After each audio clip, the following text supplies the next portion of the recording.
આગામી લોકસભા ચૂંટણીને લઈને સમગ્ર રાજ્યમાં ભારતીય જનતા પાર્ટીની તમામ 26 લોકસભા બેઠકો પર એકસાથે લોકસભા ચૂંટણી કાર્યાલયને 23 જાન્યુઆરીના રોજ ખુલ્લા મૂકવામાં આવ્યા હતા. રાજ્યના પાટનગર ગાંધીનગરની લોકસભા બેઠક પરથી ભારતીય જનતા પાર્ટીના રાષ્ટ્રીય અધ્યક્ષ શ્રી જેપી નડ્ડાજીની ઉપસ્થિતિમાં યોજાયેલ કાર્યક્રમનું રાજ્યની તમામ લોકસભા બેઠકો પર જીવંત પ્રસારણ કરવામાં આવ્યું હતું.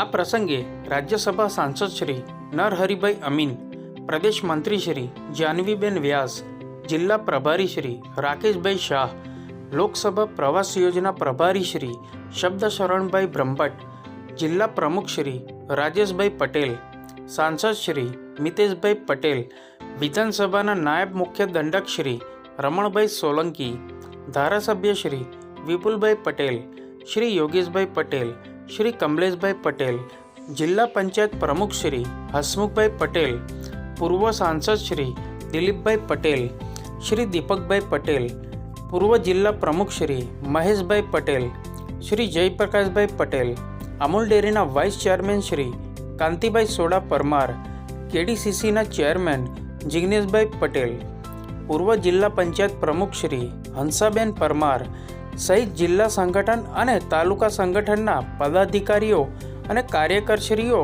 ઉપસ્થિત રહ્યા હતા.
ભારતીય જનતા પાર્ટીના રાષ્ટ્રીય અધ્યક્ષ આદરણીય નડ્ડાજી, ગુજરાતના મુખ્યમંત્રી ભૂપેન્દ્રભાઈ પટેલ, ગુજરાતના ભારતીય જનતા પાર્ટીના પ્રમુખ CR પાટીલની ઉપસ્થિતિમાં ગુજરાતની 26 લોકસભા કાર્યાલયનું આજે ઉદ્ઘાટન થઈ રહ્યું છે. નડ્ડાજી, ભૂપેન્દ્રભાઈ CR પાટીલ ગાંધીનગર લોકસભામાં હાજર રહેશે. બાકીના 25 લોકસભામાં વર્ચ્યુઅલ માધ્યમથી આજે મધ્યસ્થ કાર્યાલયનું ઉદ્ઘાટન થઈ રહ્યું છે. આપણે સૌ નસીબદાર છીએ કે ગુજરાતના પનોતા પુત્ર નરેન્દ્રભાઈ મોદી છેલ્લા 10 વર્ષથી સમગ્ર ભારત દેશના વિકાસમાં જે મહત્વનું યોગદાન આપ્યું છે, ગરીબ વર્ગના લોકો હોય, મધ્યમ વર્ગના લોકો હોય, પહાડી વિસ્તારમાં રહેતા હોય, જંગલ વિસ્તારમાં રહેતા હોય, આદિવાસી સમાજના લોકો હોય, એમાંય ખાસ કરીને બહેનોની ચિંતા કરી છે. ગામડાઓમાં આરોગ્યની સુવિધાઓ ઊભી કરી છે.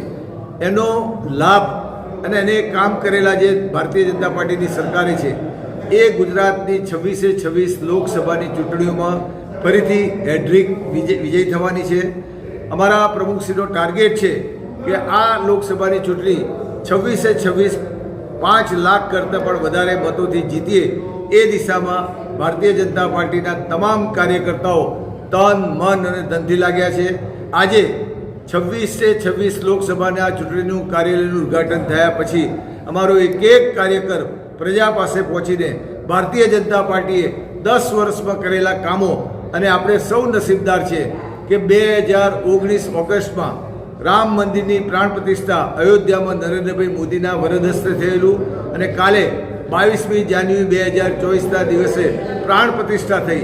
એ પ્રાણ પ્રતિષ્ઠા સમગ્ર દેશમાં નહીં પણ વિશ્વના અનેક દેશોમાં જ્યાં ભારતીયો વસે છે એમણે એ લાઈવના માધ્યમથી પ્રાણ પ્રતિષ્ઠા જોઈ અને આવનારા દિવસોમાં લાખો અને કરોડો લોકો રામજીના દર્શન કરવા અયોધ્યા જશે. આજે પણ ગુજરાતમાંથી પણ મોટી સંખ્યામાં લોકો રામજીના મંદિરના દર્શન કરવા જવાના છે. આ લોકસભાની ચૂંટણીમાં આણંદ લોકસભામાં પણ અમારો ટાર્ગેટ છે કે 5 લાખ કરતાં પણ વધારે મતોથી જીતીએ. એ દિશામાં ભારતીય જનતા પાર્ટીના લોકસભાના સાથે 7 વિધાનસભાના નાના મોટા તમામ કાર્યકર્તાઓ કામે લાગશે અને આજે ઉદ્ઘાટન થયા પછી પ્રજાનો સંપર્ક કરવાના અમારા કાર્યકર્તાઓ શરૂ કરશે.